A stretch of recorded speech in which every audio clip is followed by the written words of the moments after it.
Hello everyone. आज फिर से हम आपके सामने दूसरा टॉपिक पढ़ाने जा रहे हैं। टॉपिक का नाम है हमारा इन्फिनेटिव। सो गाइस, आज हम आपको पढ़ाएंगे इन्फिनेटिव।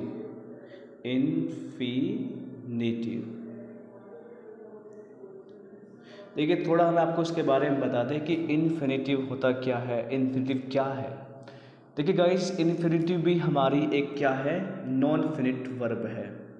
नॉन फिनिट वर्ब है। मैंने आपको बताया था पार्टिसिपल भी कैसी वर्ब होती है, non finite verb. Non finite verb वो वर्ब होती है न तो इस पर किसी टेंस का प्रभाव पड़ता है और ना ही इस पर किसी पर्सन्स का प्रभाव पड़ता है। ऐसी वर्ब्स को हम नॉन फिनिट वर्ब कहते हैं। सो गाइस, देखिए हम आपको इन्फिनेटिव पढ़ा रहे हैं। सो इन्फिनेटिव की पहचान क्या होती है, इन्फिनेटिव क्या क्या काम करता है, इन्फिनेटिव किस तरीके से काम करता है। देखिए, बहुत सारे क्वेश्चन इन्फिनेटिव से गाइस पूछे जाते हैं, बहुत ज़्यादा क्वेश्चन पूछे जाते हैं। सबसे पहले तो मैं हिंदी में इसकी पहचान बता दूं आपको। इसके अंत में ना, नी, ने, कर, के लिए इत्यादि शब्द आते हैं। ये शब्द आते हैं इन्फिनेटिव। और मेकिंग कैसे बनाते हैं, rule of making. Main verb की फर्स्ट फॉर्म से पहले टू का प्रयोग करके हम इन्फिनेटिव बनाते हैं, यानी to plus main verb first form.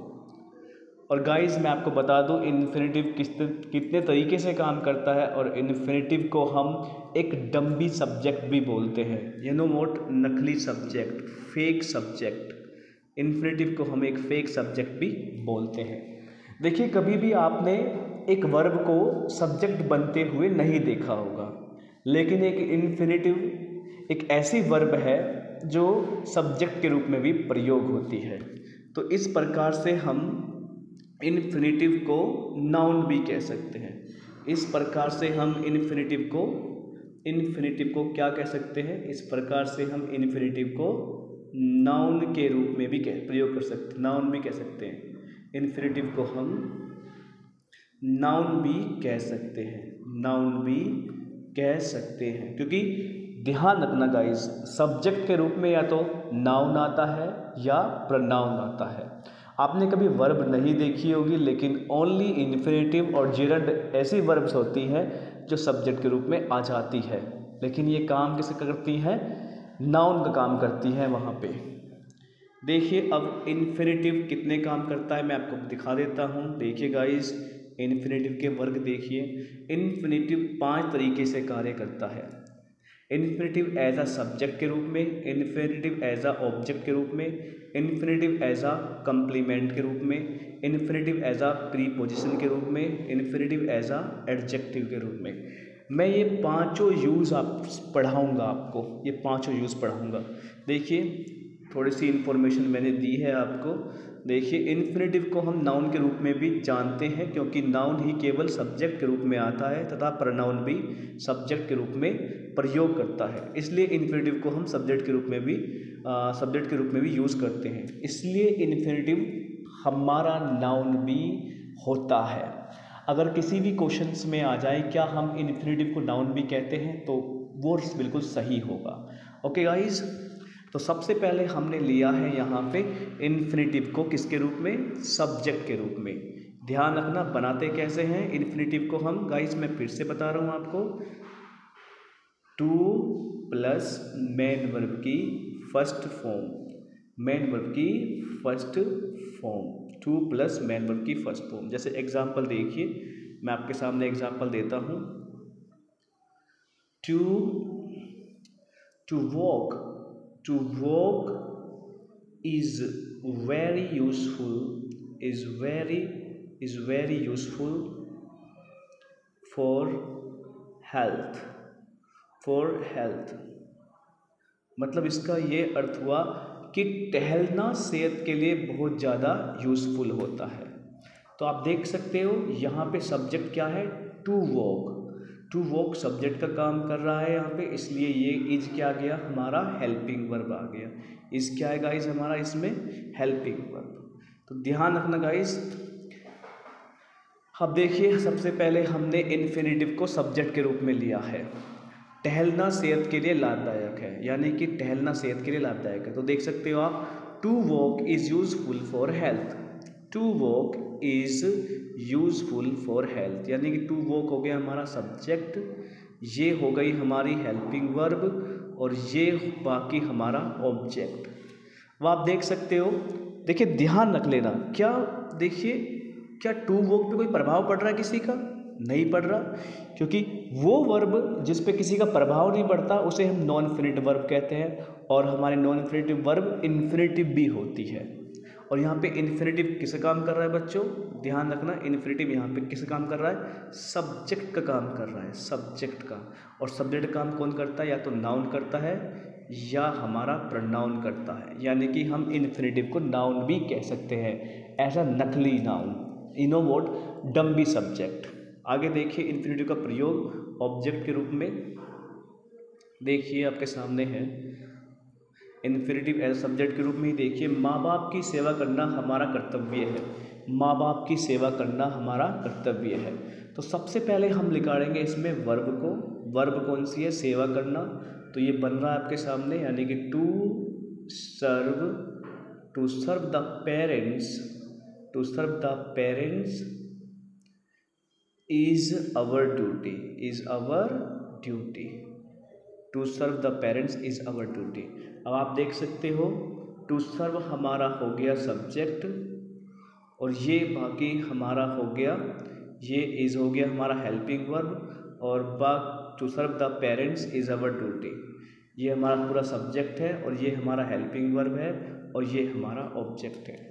तो ध्यान रखना गाइस, इन्फिनिटिव हमारा सब्जेक्ट के रूप में भी काम करता है, ऑब्जेक्ट में भी काम करता है, कंप्लीमेंट में भी काम करता है, प्रीपोजिशन के रूप में भी काम करता है, और हमारा एडजेक्टिव के रूप में भी काम करता है। मैं आपको इन्फिनिटिव के बारे में बहुत ज़्यादा बताऊंगा। ये आज मैंने पहली वीडियो बनाई है इन्फिनिटिव के बारे में, ओनली सब्जेक्ट के रूप में। एक दो एग्जाम्पल और देखिए। अगर इन्फिनिटिव का नेगेटिव आ जाए बच्चों सब्जेक्ट के रूप में, इन्फिनिटिव का नेगेटिव, इन्फिनिटिव का नेगेटिव किसके रूप में बच्चों? सब्जेक्ट के रूप में, सब्जेक्ट के रूप में। कि तो वो कैसे होगा? वो ऐसे होगा, ध्यान दीजिए, नॉट प्लस में not plus two plus main verb की फर्स्ट फॉर्म, मेन वर्ब की फर्स्ट फॉर्म। ध्यान रखना, यहाँ टू से पहले नोट लगता है, टू से पहले नोट लगता है। ये इन्फिनिटिव का हमारा सब्जेक्ट के रूप में नेगेटिव सेंटेंस है। जैसे एक एग्जांपल आपके सामने मैं देता हूँ। देखिए गाइस, एक एग्जांपल है, मेहनत न करना एक बेकार आदत है। मेहनत न करना, मेहनत न करना एक बेकार आदत है, एक बेकार आदत है, बेकार आदत है। देखो, इसको बनाओगे आप लोग, कैसे बनाएगा? तो मेहनत न करना यानी कि not to work hard, not to work hard, not to work hard is a bad habit, is a bad habit. तो देख सकते हो हमारा इन्फिनिटिव कहाँ है?